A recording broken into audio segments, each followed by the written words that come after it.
Hello and welcome to this week's edition of Contra Mundum, our weekly look at the state of the persecuted church around the world, and then a particular focus. This week's particular focus is going to be on Indonesia. But first, let's look at the state of the persecuted church globally. A recipe for intolerance. Iran's blueprint for cracking down on Christians. Every year at Christmas, the Iranian regime figures line up to offer their best wishes to their Christian compatriots. Such well-wishing is a well-established practice of the regime, dating back to founding father Ayatollah Ruhollah Khomeini, who, before he returned to Iran to usher in a new Islamic Republic in 1979, made a series of promises that sounded very liberal, tolerant, and inclusive of people with varying opinions and beliefs. Khomeini talked about religious minorities and even communists, atheists in his view, and said that even they were free to express their view. His promises were repeated by his successor, Ayatollah Ali Khamenei, but the reality of life for religious minorities in the Islamic Republic of Iran has proven very different, as many Iranians will attest, regardless of their political or religious viewpoints. One recent illustration is the 80 lashes given to 2 Christian converts in the past 2 months for drinking wine as part of Holy Communion. One of these converts is currently serving a 6-year prison sentence. The other is in internal exile, having already spent 2 years in prison. The charge against them? Acting against national security by establishing house churches and promoting Zionist Christianity. In the regime's eyes, these converts and others like them, a recent survey suggests there may be as many as 1 million, are no Christians. They are erring Muslims. So any punishment is justified. And in spite of what regime figures like to say about the tolerance of the Islamic Republic, from the early days of the revolution, as soon as they were firmly in power, the Ayatollahs began a crackdown on civil and religious liberties. They started with the easiest targets at the time, the Jews, Western missionaries, and Baha'is, and then they began to include ordinary Christians and other religious minorities as they sought to create a Shia hegemony. They exercised their intolerance in a number of ways that could only be described as systematic persecution, depriving people of the 5 rights enshrined in Article 18 of the Universal Declaration of Human Rights, including the freedom to choose one's religion, propagate it, and teach it to one's children.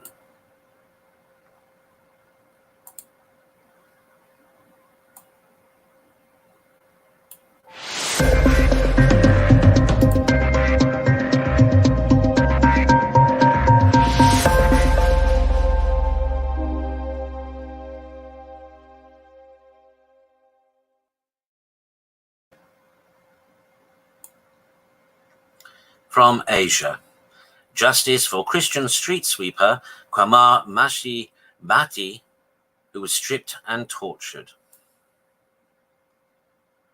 Civil society associations, political leaders, and the Christian community gathered yesterday to demand justice for Qamar Mashi Bhatti. Last week, Qamar Bhatti, a street sweeper, was attacked by a group of loan sharks against whom a complaint has been filed. Of the group, 3 are Christians. According to several witnesses, Qamar Bhatti had borrowed 250,000 rupees, about $1,572, which he had not yet been able to repay. Because of this, he suffered humiliation and torture. His usurers even made a video in which they strip the poor street sweeper who wears a rosary around his neck and torture him. Qamar Bhatti says that they made a video because, as one of them, Qasim Yatak, said, they wanted to set an example and frighten all Christians. He remembers that they stripped and beat him many times, and he continues, when they were tired of beating me, they made me wear the rosary around my neck and threatened me, saying that what followed would be the greatest punishment, and no one, not even that cross, could save me. After that, they stuck some pepper in my anus. Among those who have expressed their solidarity with the Christian community is the politician Qasim Khan Suri, Vice President of the National Assembly. Last night, speaking to the demonstrators, he first of all recalled the importance of the Christian contribution for the Quetta society. Christians, he said, have made sacrifices for its development, especially in the educational field and towards young people, in hospitals and in other fields. I bowed my head in shame, he continued, when I saw the video of Kwamabati. This is not the tradition of the people of Quetta. I immediately asked the authorities to take serious action against the perpetrators. Our government in Pakistan, Tehreek-e-Insaf, Prime Minister Imran Khan's party, believes in humanity and does not allow any discrimination. We are all equal citizens of Pakistan, and we must ensure justice for Kwamabati. Senator Sarfraz Bukti of the Awami Party of Balochistan condemned the incident. All this, he said, contradicts the tradition of the Baloch Pushtun tribes living in Balochistan. We cannot deny that Christians are an integral part of Balochistan. He promised to ask the Interior Minister, Mir Zia Lango, to intervene directly. This intolerant way of doing things, he added, is not worthy either of Islam or of our society.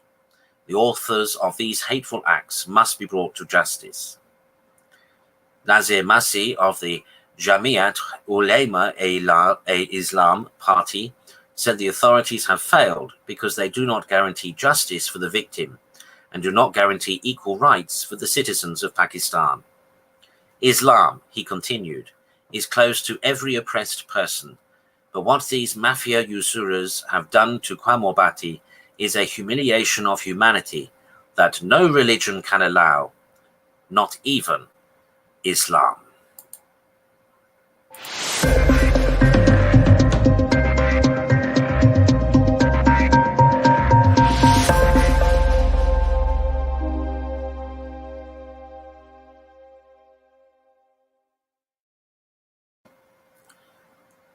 Christians in Africa and India remind Christians in America not to get sissified.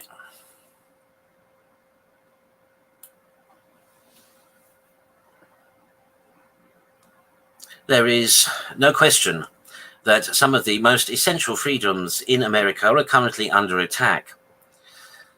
There's also no question that many believers in America have already suffered some level of persecution. Some have been defamed, lost jobs, kicked out of educational programs, and even thrown in jail.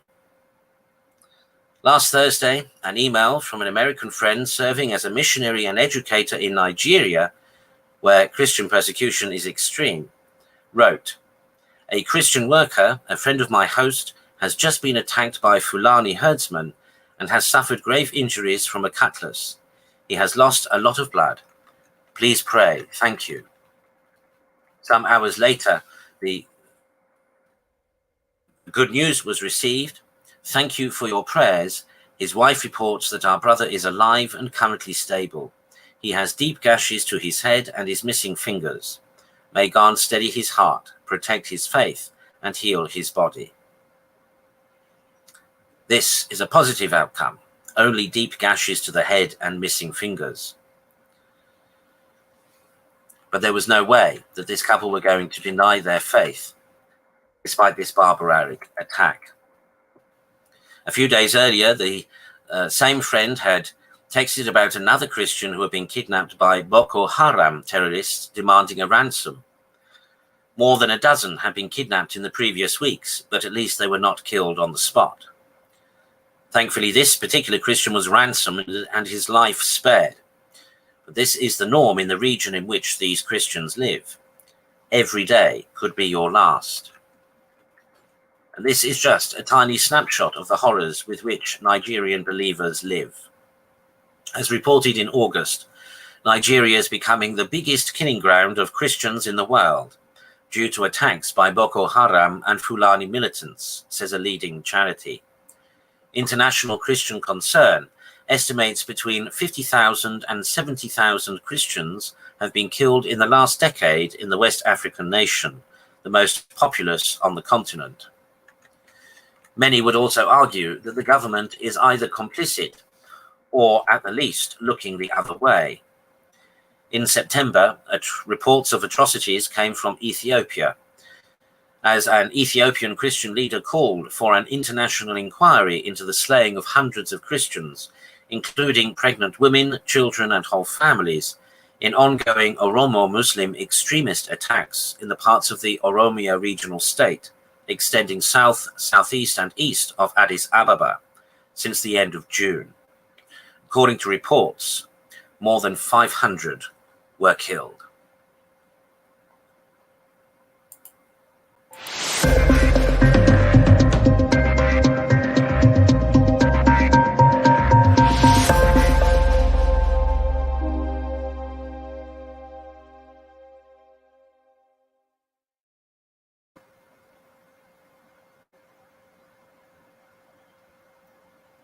Brutal attack on Indonesian Christians stirs renewed fears of persecution.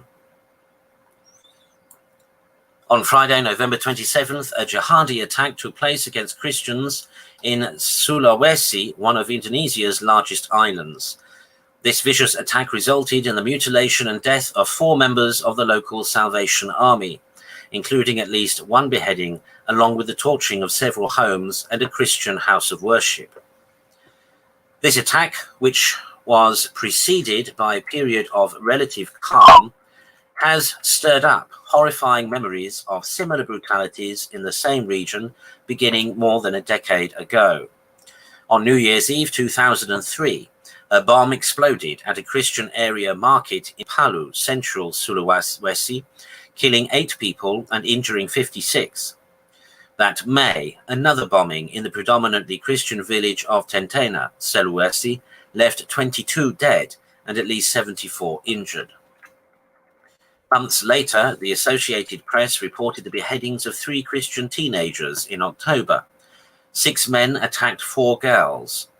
Teresia Moranke, 15, Alfita Poliwo, 17, Yani Sambue, 15, and Noviana Maluea, 15, early in the morning as they walked to a Christian school in the Poso district. The first 3 girls were beheaded. Noviana Malewa received serious injuries to her face and neck, but survived the attack. The murdered girls' heads were wrapped in black plastic bags. One was found on the steps of Kasikunyu Village Church. The other 2 were left at a nearby police station. One of the bags contained a note, some of which read, "We will murder 100 more Christian teenagers and their heads will be presented as presents." In 2006, 3 Indonesian Catholics were executed by firing squad in Palu, Sulawesi, having been found guilty of incitement to murder during rioting. At the time, Amnesty International responded. Such murders approved by the state are even more unacceptable when there are, as in this case, serious doubts about the fairness of the trials.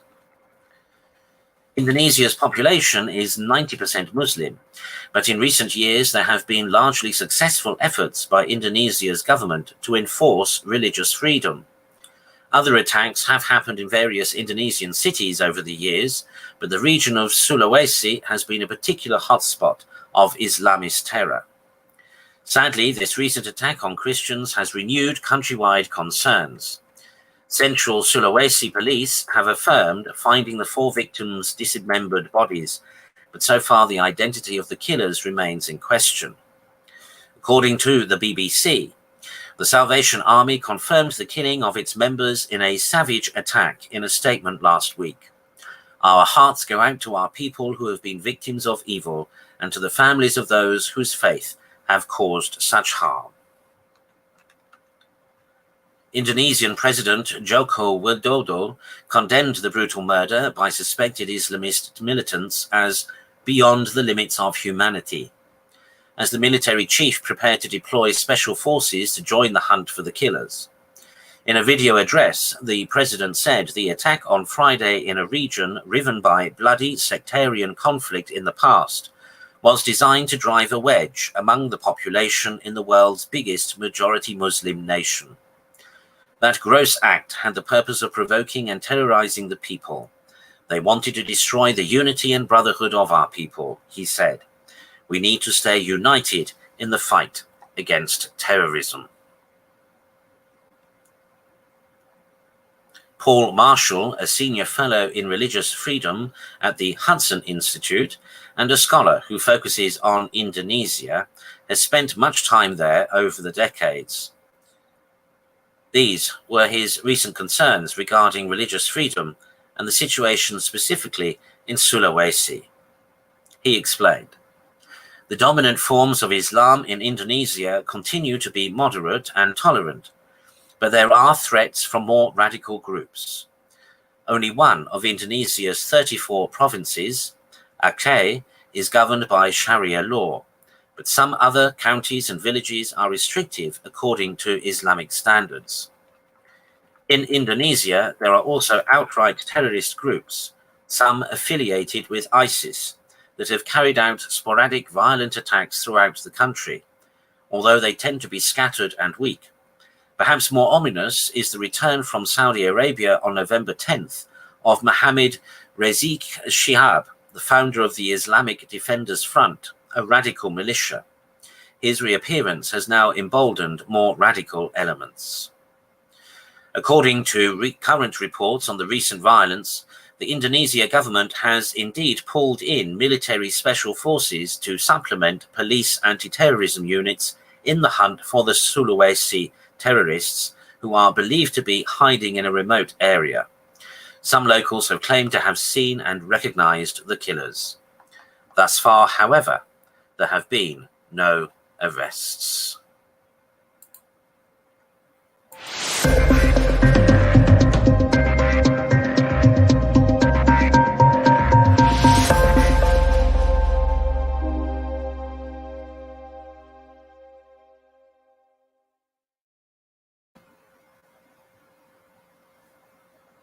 And so, to continue then from that report, our feature this evening on Christianity in Indonesia. A little bit of background first. The name Indonesia derives itself from the Greek words of Indos and Nessos, meaning Indian islands. The name dates to the 18th century, far predating the formation of independent Indonesia. In 1850, George Windsor Earle, an English ethnologist, proposed the terms Indonesians and his preference Malayunesians for the inhabitants of the Indian archipelago or Malayan archipelago. In the same publication, one of his students, James Richardson Logan, used Indonesia as a synonym for Indian archipelago. After 1900, Indonesia became more common in academic circles outside of the Netherlands, and native nationalist groups adopted it for political expression. Christianity is Indonesia's second largest religion after Islam. Indonesia also has the second largest Christian population in Southeast Asia after the Philippines, the largest Protestant population in Southeast Asia too, and the fourth largest Christian population in Asia after the Philippines, China, and India. Indonesia's 28.6 million Christians constitute 10.72% of the country's population since 2018, with 7.6% Protestant, that's about 20.25 million, and 3.12% Catholic, about 8.33 million. Some provinces in Indonesia are majority Christian, Protestant or Catholic, and Christianity, though a minority religion in Indonesia, is not evenly spread throughout the archipelago. Indonesian provinces with a majority of the population self-identifying as Christian are Papua, West Papua, East Nusa Tenggara, and North Sulawesi. Of Christian history in the islands. A 12th century Christian Egyptian record of churches suggests that a church was established in Barus on the west coast of North Sumatra, a trading post known to have been frequented by Indian traders, and therefore linked to the Indian St. Thomas Christians. However, no record nor trace of such a community remains, and the first significant evidence of Christian activity came with the arrival of Portuguese traders in the 16th century. The Portuguese arrived in the Malacca Sultanate, modern-day Malaysia, in 1509, seeking access to its wealth. Although initially well received, the capture of Goa in 1510, as well as other Muslim-Christian conflicts, convinced the Malaccan Muslims that the Portuguese Christians would be a hostile presence. The resulting capture of Malacca in 1511 is believed to have enhanced a sense of Muslim solidarity against the Christian Portuguese, and ongoing resistance against the Portuguese came from Muslim Aceh as well as from the Ottoman Empire. Although the Portuguese built some churches in Portuguese Malaga itself, their evangelical influence in neighboring territories was perhaps more negative than positive in promulgating Christianity. That's a fascinating history and a very complicated history, re-Christianity in Indonesia, because it is, of course, an archipelago. It is spread out over several islands. And so the histories really are particular to those islands. But to generalize, however, essentially two main streams of Christian missionary endeavor established Christianity, or brought Christianity to Indonesia. As we heard just now, the Portuguese traders in the early 16th century brought Catholic Christianity, but later it was Dutch Protestants, also traders, who brought Christianity to other places in Indonesia. Primarily in the 19th century, further Protestant evangelists from the Netherlands came and have ensured that the majority of the Christian population today was originally Dutch Reformed Protestant, but otherwise is majority Protestant today. Other smaller islands have Catholic populations.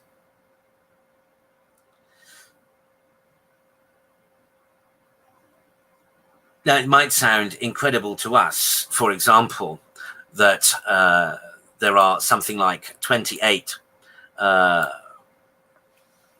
or actually, sorry, a more recent figure, 32.8 million Christians in Indonesia. That sounds an awful lot by comparison to, for example, the United Kingdom.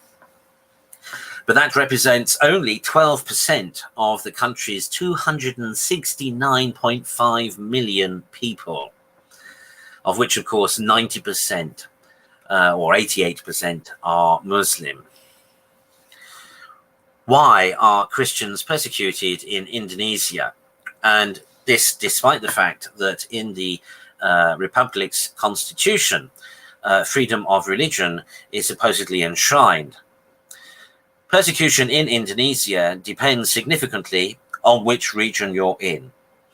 Radical Islamic groups exert powerful influence in areas including West Java and Aceh, and target churches which evangelize.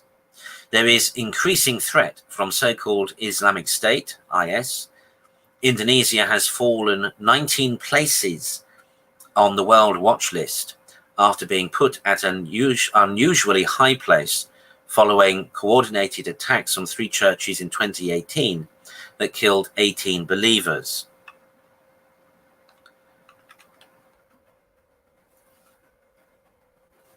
An Indonesian student, Diva, gives us this testimony.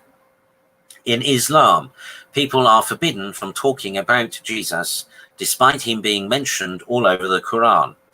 Only curious, open minds will connect the dots and find him.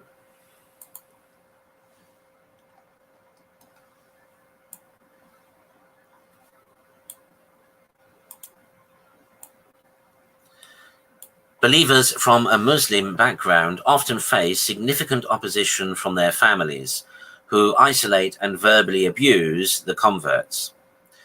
That's why Diva, an Indonesian student, keeps her new faith secret from her family and continues to wear the hijab.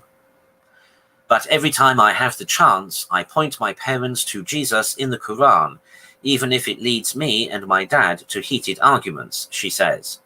Carrying our cross is not comfortable. Diva attends a weekly discipleship group facilitated by the charity Open Doors. This and other similar classes reach 800 students a year. Diva is grateful for a community of believers where she attends discipleship classes and finds support from like-spirited brothers and sisters in the faith. There, new believers strengthen one another. It builds my character and faith. I also learn new methods of preaching the gospel. I can pray freely and find myself loving Isa, Jesus, more every day, she says. However, opposition also comes from the government, particularly for non-traditional churches. These have difficulty gaining permission to build, and local authorities often ignore successful court cases in favor of the churches. With the onset of coronavirus in 2020, Christians have been discriminated against in the distribution of aid and receipt of medical treatment. Now, as with last week, I've lined up a series of reports to share with you that we might get a better understanding of the situation for our brothers and sisters in Christ in Indonesia. And these reports span basically a decade. The first beginning in 2010 and going through to the last in 2020. And they give us an insight into the rise in persecution of Christians, but also too a perspective as to why that rise in persecution has occurred. It is, in fact, in due part, as we noticed last week in our feature on China, it is in part due to their becoming more Christians in the region. But of course, what is particularly contentious is the fact that many of these new converts are converting from Islam. And that is where the what seems to be driving the rise in levels of terrorist persecution. So let's begin with our first report.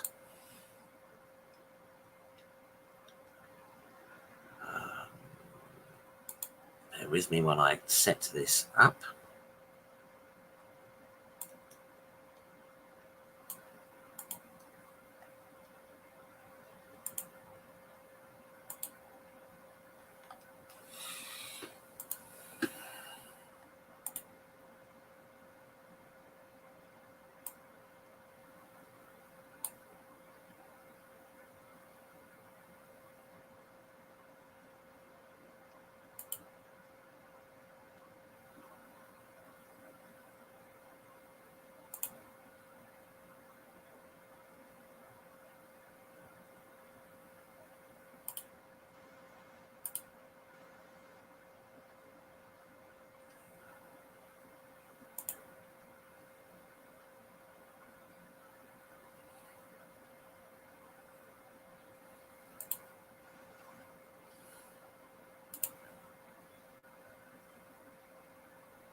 Unusual church service. Christians forced to pray on the street under heavy police protection.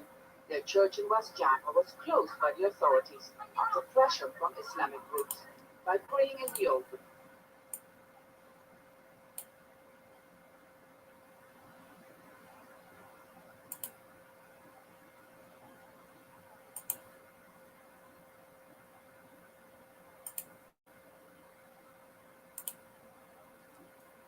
do bear with me. Apologies about this.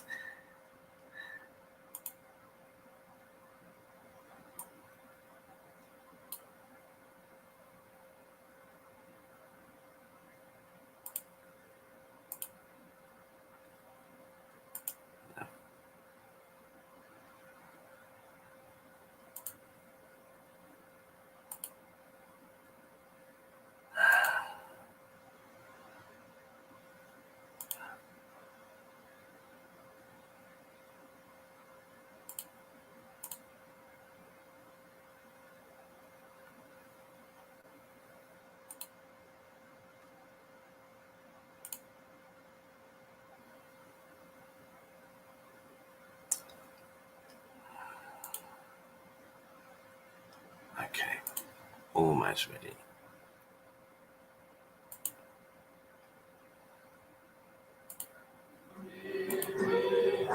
An unusual church service. Christians forced to pray on the street under heavy police protection. Their church in West Java was closed by the authorities after pressure from Islamic groups. By praying in the open, they want to put pressure on the authorities to guarantee their fundamental rights. It is absolutely the failure of the state, the government. It is the very right of the citizen, for each and every citizen by our constitution. We have the right to worship our God according to our own belief. Christians praying on the sidewalk right in front of the closed-off church, heavily guarded by police. They're asking the government to make more efforts to protect the Christian minority in Indonesia. The church was built in a predominantly Muslim neighborhood, not unusual in a country where 90% of people identify Islam as their religion. The fragile balance between religions here in West Java is being tested. Why don't they find a place where no Muslims live? This is a Muslim base. It's up to them where they want to build their church, just not here. Attacks against Christians are on the rise. In the past 2 weeks, a Muslim mob burned down a Christian center in West Java after rumors spread that a church was to be built. Christian organizations say 20 churches have been forced to close this year, compared with 7 closures in the whole of 2009. A Catholic school came under attack after it was accused of spreading anti-Islamic propaganda. Out of fear, the headmaster decided to close the school temporarily. Most of the attacks are being blamed on small violent groups like the Islamic Defenders Front. During a recent protest, some Muslim groups vented their anger at what they call Christian provocations. They blame Christians for posting anti-Islamic messages on the internet. Emotions ran very high.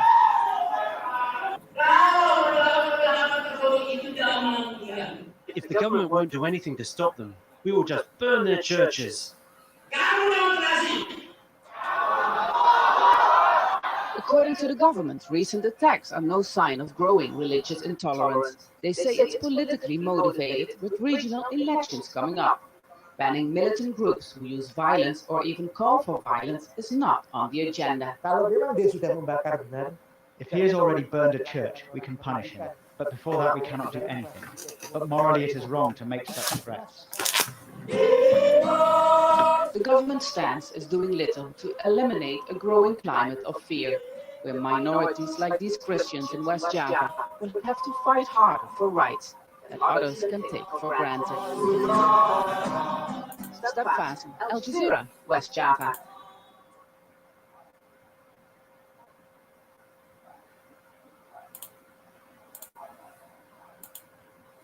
So that film was in 2010, in May, and this next film is from November of the same year.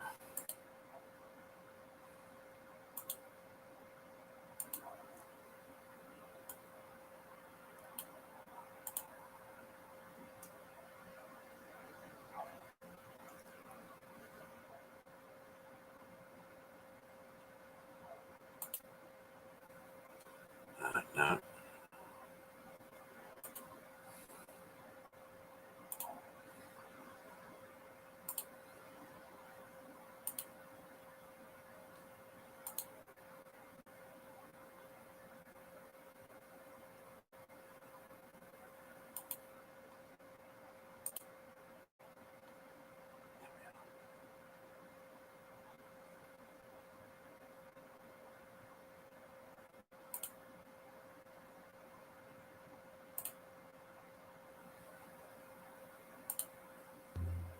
Gone are the brutal massacres of the past, but the intent is the same. Destroy Christianity and create an Islamic State throughout Indonesia. 10 years have now passed since the worst of the jihad against Christians here in Indonesia, but today believers are still suffering, especially those who convert from Islam to Christianity and those who share their faith with others. Also, churches are being closed down. It's a shift in tactics for extremist groups such as the Islamic Defenders Front, FPI. They incite mob violence, force churches to close, and push for the arrest of church officials and evangelists. One of the worst attacks came against the Philadelphia Batak Christian Protestant Church of Bekasi last Christmas.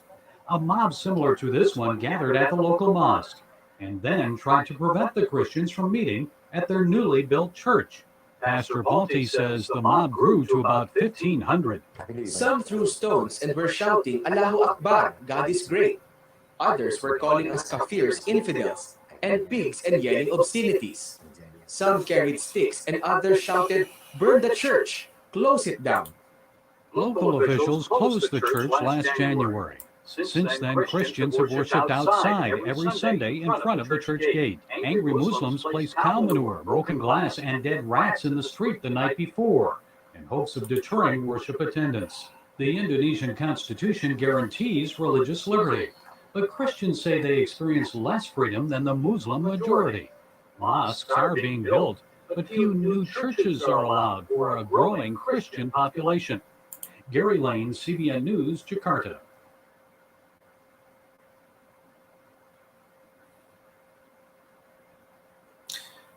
Okay, so that was the situation in 2010. This next report is from July 2012. And this, again, is Muslim leaders' reactions to Christian conversions.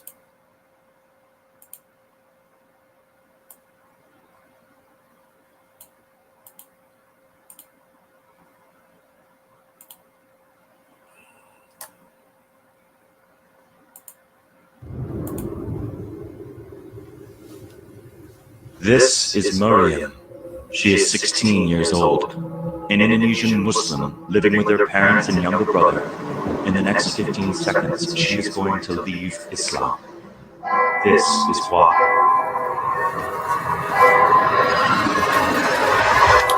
Indonesia, the largest Muslim country in the world with over 200 million Muslims. But this is changing.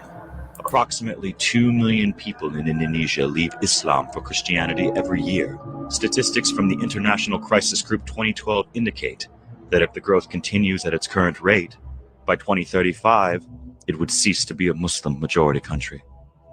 This is an alarming situation and begs one to consider, why is this the case? Why are people not satisfied with Islam? Why are they willing to abandon Allah? There are people in Indonesia that have a very limited access to Islamic knowledge. The main exposure to Islam is through Friday sermons, which on many occasions they do not understand or cannot relate to. Christian missionaries across Indonesia are taking advantage of this situation and propagating their ideologies. They operate TV stations dealing with social problems. They operate Samaritan helplines responding to the concerns of the youth. They are holding their sermons on Friday instead of Sunday. They recite their book in the same style as the Quran. They use Islamic terminologies in their language, such as Salah, Iman, and even Allah. Maryam is not happy at home. Her parents often argue. It makes her feel suffocated and depressed. Watching TV and sharing her problems with the helpline helps her shut away her problem and gives her a sense of peace. Her friends often invite her along to concerts organized by the local church groups. She perceives them as her new family, who give her a feeling of love and support. Maryam is on the brink of leaving Islam. A lot of her friends already have, and are encouraging her to join them. She feels a sense of belonging, a purpose to her life. Millions of others have either converted or are about to convert. How do we prevent this? Maryam is not just a person. Maryam symbolizes a whole generation of Indonesians today. We need to save Maryam. We need to start at the grassroots level. The problem lies in a lack of Islamic knowledge resulting in poor faith. So we want to launch the country's first Islamic youth TV channel, which will share the message of Islam in a way the youth of today can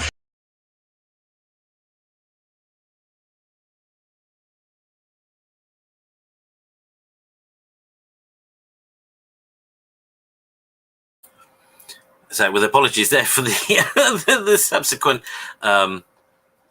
Islamist program, but fascinating that Muslims in Indonesia should perceive why it is that Muslim youth are converting to Christianity. And key there, of course, is the focus and particular concentration on the individual and their relationship with God, which is, of course, an important element in the practice of our faith, but also, too, the nature of fellowship. Now, it's interesting that Christians are using tactics which here, particularly, perhaps we wouldn't employ, which is aping the religious practice of another system of religion. And actually, Indonesian Christians are not doing so. In fact, that is propaganda that we heard there. They're not offering worship services on Fridays. They are still observing Sundays, as of course is traditional.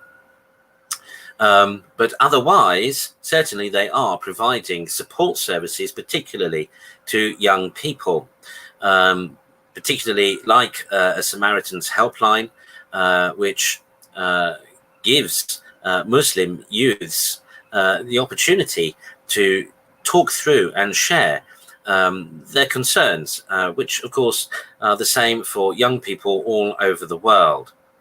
But at least with a Christian counseling and listening service, they're able to receive, they're able to talk, and B, feel listened to, and C, to receive perhaps a more open and wider perspective in answering their concerns than they might otherwise receive from their Muslim counterparts. This next film dates from 2014 and discusses further the phenomena of Muslim converts to Christianity.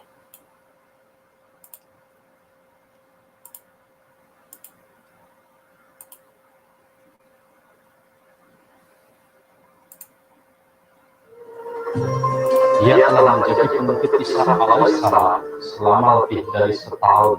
Setelah keputusannya untuk mengikuti Isa al-Masih, keluarga dan teman-temannya memperhatikan bahwa Ahmad telah menjadi orang baik.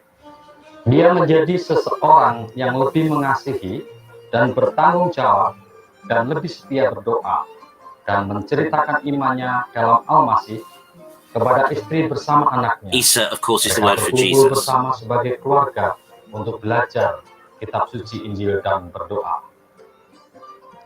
Seperti Ahmad, banyak dari mereka memulainya dengan kumpulan keluarga bersama-sama istri dan anak-anak, bahkan sahabat-sahabatnya. Dengan sedapat mungkin menyelidiki dan menerapkan apa yang Isa al-Masih sabdakan di dalam kitab Injil, mereka akan menjadi contoh bagi yang lain untuk diikuti. Setelah beberapa bulan, beberapa dari temannya ingin juga belajar lebih banyak tentang Isa al-Masih. Mengapa dia menjadi satu-satunya nabi yang berbeda di antara semua nabi yang lain? Itu sebabnya mereka sangat ingin belajar semua kitab suci. Sekarang mereka bertemu sedikitnya sekali seminggu, tapi di luar jadwal mereka juga sering berjumpa. Bahkan di lingkungan rumahnya, istri Pak Ahmad membuat kumpulan khusus ibu-ibu. Melalui kumpulan ini, kebiasaan mereka lebih berarti. Silakan duduk Pak, langsung saja. Waalaikumsalam. Assalamualaikum warahmatullahi wabarakatuh. Waalaikumsalam warahmatullahi wabarakatuh. Saudara-saudara, marilah kita menghormati kehadiran Isa Al-Masih di tengah-tengah kita, bahwa Dia pernah bersabda, di mana 2-3 orang berkumpul di dalam namanya, Ruhnya hadir di tengah-tengah kita. Kita datang dengan kerendahan hati pada Isa Al-Masih, kalimatullah yang hidup dan menjadi korban bagi kita, dan kita boleh hidup dalam kebahagiaan. Malam ini sebelum kita mulai, saya ingin memutarkan sebuah kaset yang berisi pembacaan kitab Injil dalam bahasa Arab yang dikirimkan oleh seorang saudara dari Mesir. فصلوا أنتم مثل هذه الصلاة.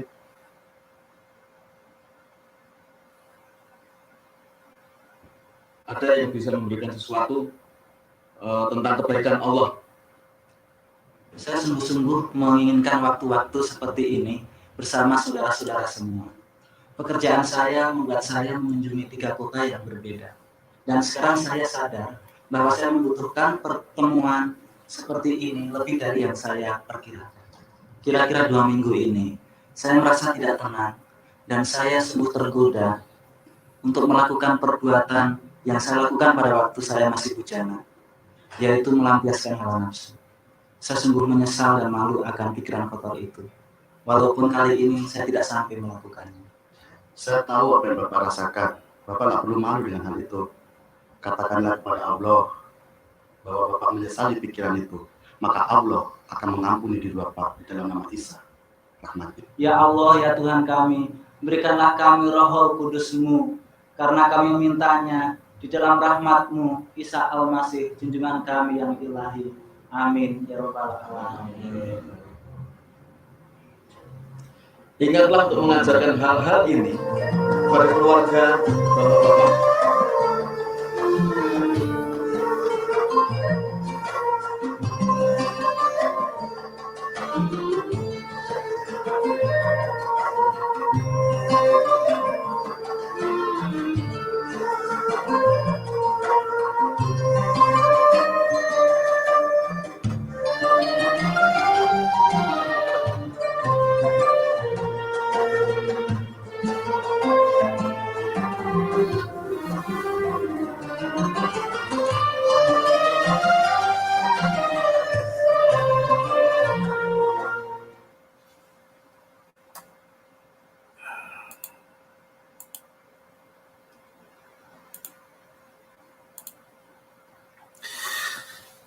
So there we have rather an intriguing insight into the way that Christians converting from Islam are conducting themselves. So many feel the need, despite the Indonesian constitution granting religious freedom as enshrined in the United Nations Human Rights Act. So freedom to believe, but also freedom to choose what one believes. Nonetheless, these converts from Islam to Christianity in Indonesia clearly feel that they need to hide their new faith. Now, this, of course, will be in part because as a 90% population Muslim country, and Islamic Sharia law, of course, condemns those who apostatize from the faith. So quite clearly, there would be even higher rates of persecution if all those who had converted were to publicly manifest their conversion to Christianity. And that's why they look like Muslims, they still dress like Muslims, and to all intents and purposes, to those outside of their close family and friends, other people will just assume that they are Muslims, but they have in fact committed themselves to Christ. And what struck me, of course, seeing that film, what spoke to me was, again, what we learned last week about the church in China, that under oppression, the church grows. And again, the similarity in the practice of the faith with that of ancient times, of the Acts of the Apostles in the New Testament scripture, where in chapter 2 particularly, we gain an insight into the way that early Christians practice their faith, and coming together and meeting regularly to break the word, to open the Bible and to share the word, to pray together, and then to share fellowship together and a meal together. This is exactly how Christians in China and in Indonesia, newfound Christians, are realizing and practicing their faith. And I think there is something there for Christians in the West, particularly, to find again. Notice there that kind of public confession, which we know was a practice in the early church. Auricular confession, that is private confession, as we now generally practice as Catholics, didn't come until later in the church's development. But in the certainly in the first 2 or 3 centuries, Christians confessed their sins publicly to one another. I can't imagine many congregations here in the West doing that again today, but consider why were they able to do that? Because of the level of trust and friendship that they felt and experienced in their fellowship, in their community. Nothing to hide.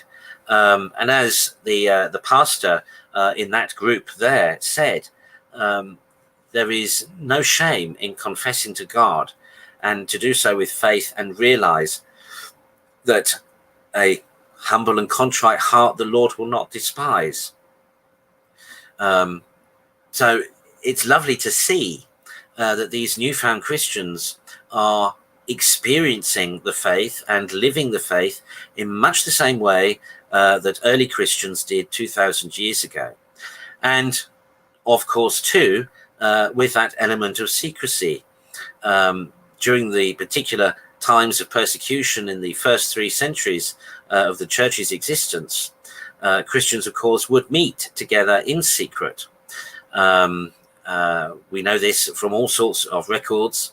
And so there is something very close and rather, I think, heartwarming about the nature and the way in which the Christian faith is being lived and expressed in harmony with the church of 2,000 years ago, and which I have often commented and lamented is sadly not the case for the West. We've lost so much in the West, read the praxis of our faith, particularly, I think, in that sense of trust and friendship and fellowship. There are not many in our congregations today who would be comfortable sharing perhaps intimate issues and problems that they have in not only witnessing to Christ, but to pursuing holiness in their own personal life. And it's a shame that our Christian communities in the West don't engender that kind of trust and friendship and fellowship anymore. That is something that, again, clearly, because we have become, I suppose, institutionalized, that's an element that we have lost. And it's an element which I'm convinced, if it returned, would in fact draw others to the faith. Because people are, as we know, feeling isolated, feeling alone, feeling depressed, feeling anxious, and in many ways are desirous to make a connection with others. And what's always been key about Christianity is that it is a very personable faith, not just in terms of relationship with God, but in terms of relationship with others. Now, this next clip is a Christian World News report, again from Indonesia, referring to Indonesia, and this is dated from 2015. So if you've just joined us, we're looking at the steady rise of Christian persecution in Indonesia over the last 10 years. So this next clip is from 2015.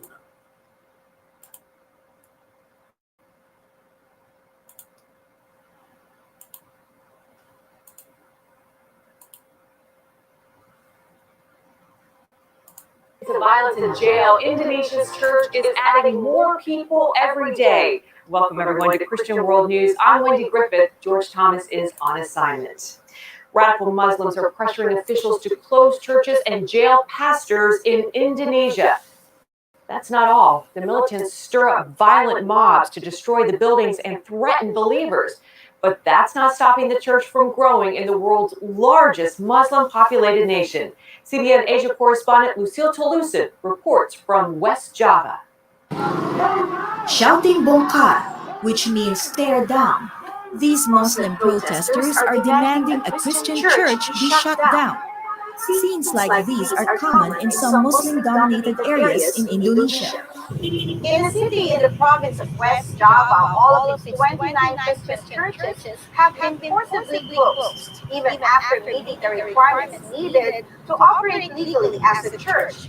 The pastors here are saying that the main reason is because Muslim extremists are pressuring the local government for them not to grant licenses to these churches. Indonesia's most radical Islamic group, the Islamic Defenders Front, is the driving force behind the church closures. Many times it turns violent, like this scene of radical Muslims storming a Pentecostal church. Angry members of the Islamic Defenders Front barged into our church and destroyed our musical instruments, chairs, everything.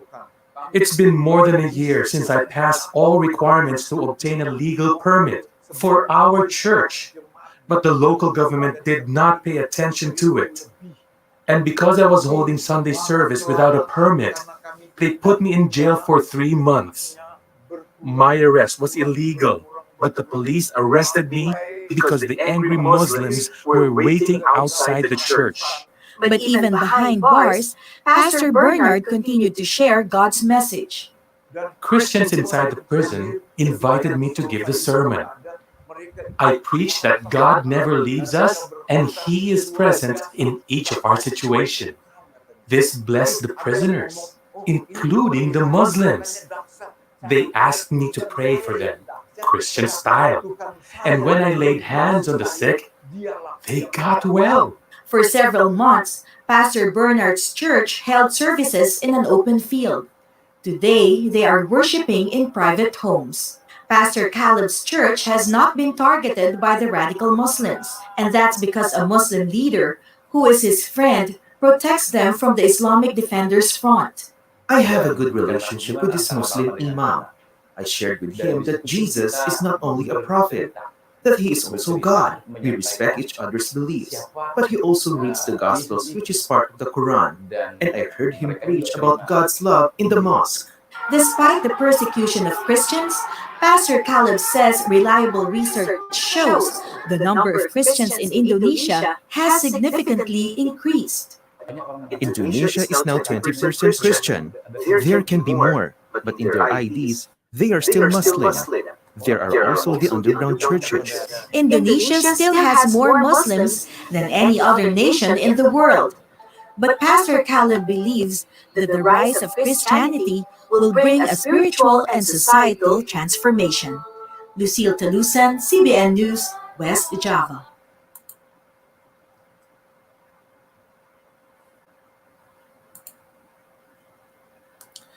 Okay, and this next clip is from 2018.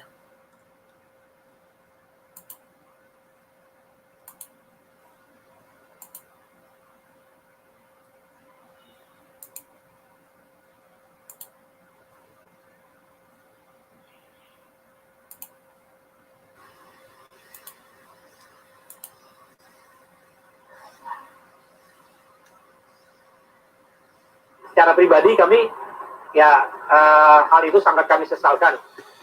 Ya mau mengutuk juga iya, karena This was ini following kan kejadiannya sesama antar anak the bangsa ya. bombings of Kebetulan churches. aja yang bersangkutan nggak setuju dengan adanya hal seperti itu.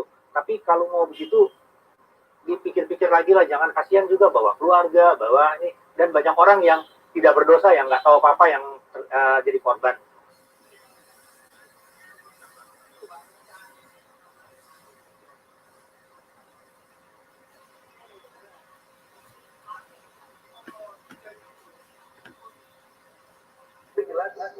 Kita sudah menduga waktu ini katakanlah 90% mereka ya itu DM ini, dan mereka adalah satu keluarga lagi, bapak, ibu, dan anak-anaknya. Yang satu lagi selamat ya.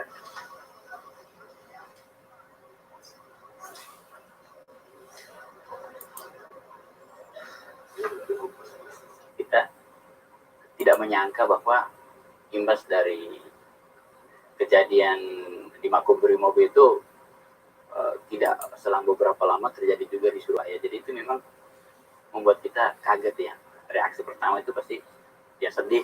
Nah itu yang membuat kita jadi cemas, khawatir bahwa jangan sampai terjadi juga di gereja yang kita mau kunjungi. Hari ini saya masuk ke gereja, saya punya perasaan takut sebenarnya. Kok mau ke gereja aja sepertinya takut akan pemboman dengan semua isu-isu yang diberikan lewat WhatsApp. Dengan perkembangan teknologi tentunya kita semua semakin takut dan gereja juga semakin sepi. Memang yang kita tahu bahwa selama ini pemerintah dan aparat itu terkendala dengan undang-undang ya, revisi undang-undang tentang teroris. Nah, harapan kita sih supaya segera undang-undang tersebut bisa selesai sehingga pihak kepolisian ataupun pihak-pihak terkait bisa melakukan upaya pencegahan yang lebih maksimal ya.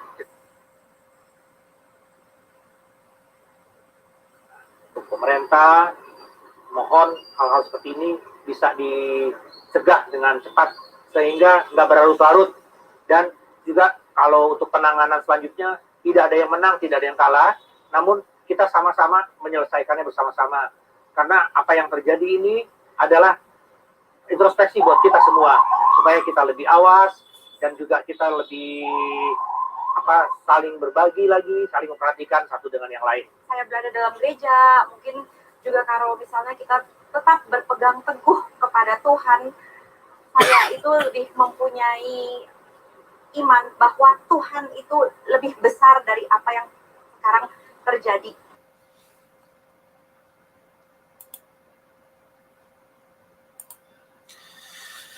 So there we are. So if you didn't quite get the gist of that, essentially, basically a Muslim family, so a mother, a father, and their children went as suicide bombers to a church and a police station. One of the children survived. But that, of course, then is expressive of the escalation of persecution in Indonesia, and suggestive of the tensions that exist in the community between Christians and Muslims, and particularly Muslims who are concerned about the growth in Christianity. And so we come now to our last clip from this year. So that last news item was from 2018. This next is from earlier this month in 2020.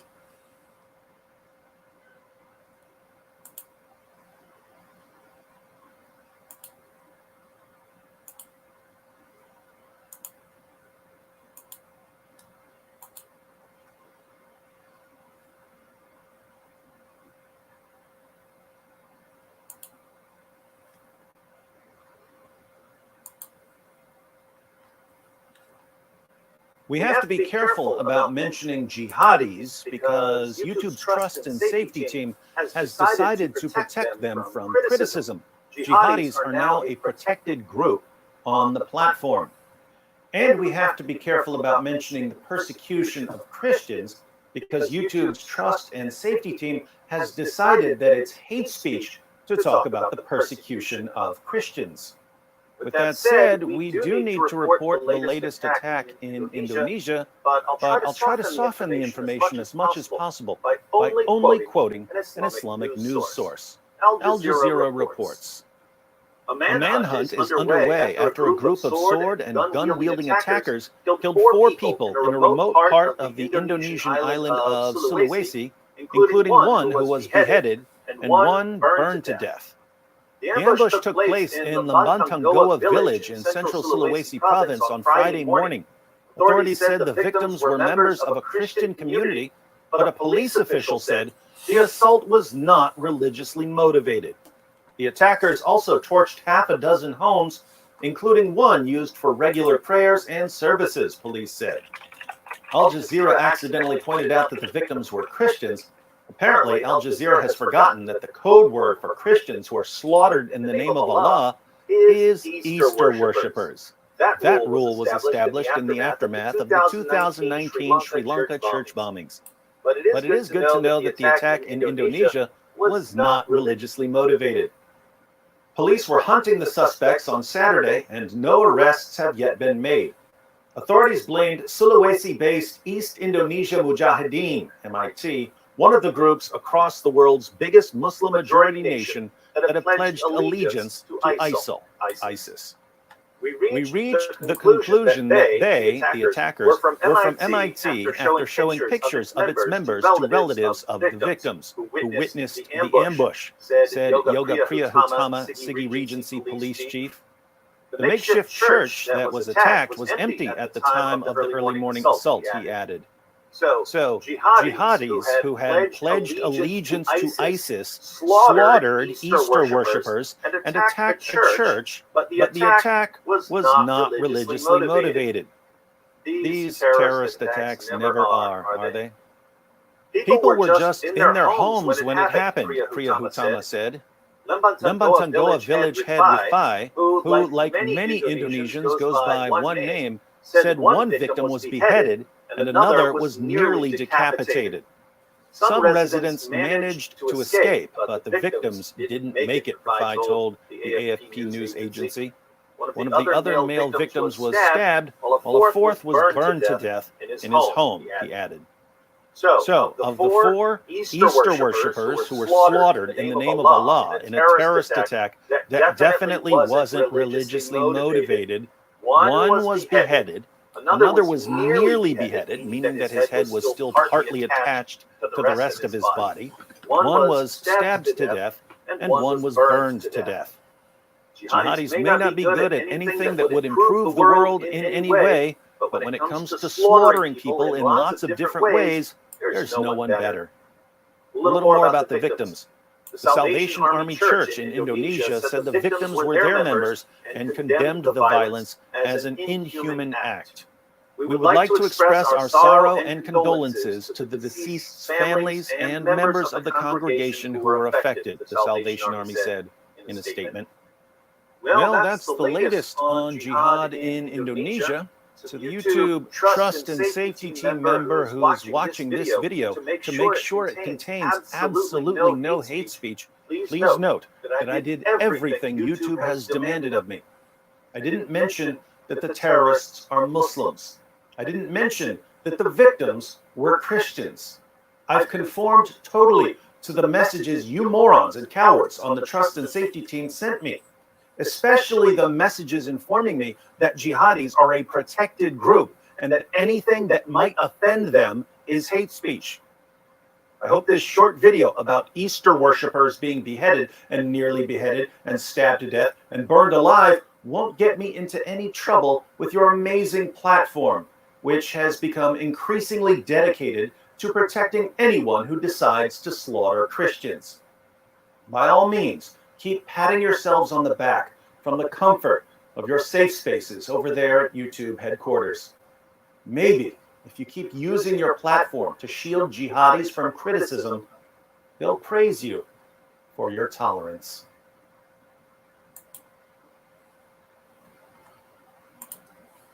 Well, there we are, and there you go. And there is truth in those final words that he was talking about there, because believe it or not, even episodes from old Roman TV have been subject to censorship by YouTube for no reason that I can make out. Other than that, perhaps we must have used trigger terms as were referred to by that chap in that last clip there. Next week, we're going to look at persecution here in the West, because as many of you know, my contention is that part of the issue is here in the West, we don't realize, some of us, that we're being even persecuted. And that is perhaps why we don't easily nor readily identify ourselves with Christians who are being persecuted in other places in the world. Hence this program, Contra Mundum, which every episode begins with a news update of the Persecuted Church, and then looks at a particular part of the church to understand the kind of and level of persecution they are experiencing. Developments in Western politics in the last 2 weeks give us some particular concern. And so next week, which will be, of course, our last episode of the year, as that will be the last Friday before the Feast of the Nativity, we will do a world roundup of news from the Persecuted Church, and then look at persecution that is affecting and beginning and will affect Christians here at home in the West. So please do tune in with us next week at 6:45 p.m. GMT for that episode.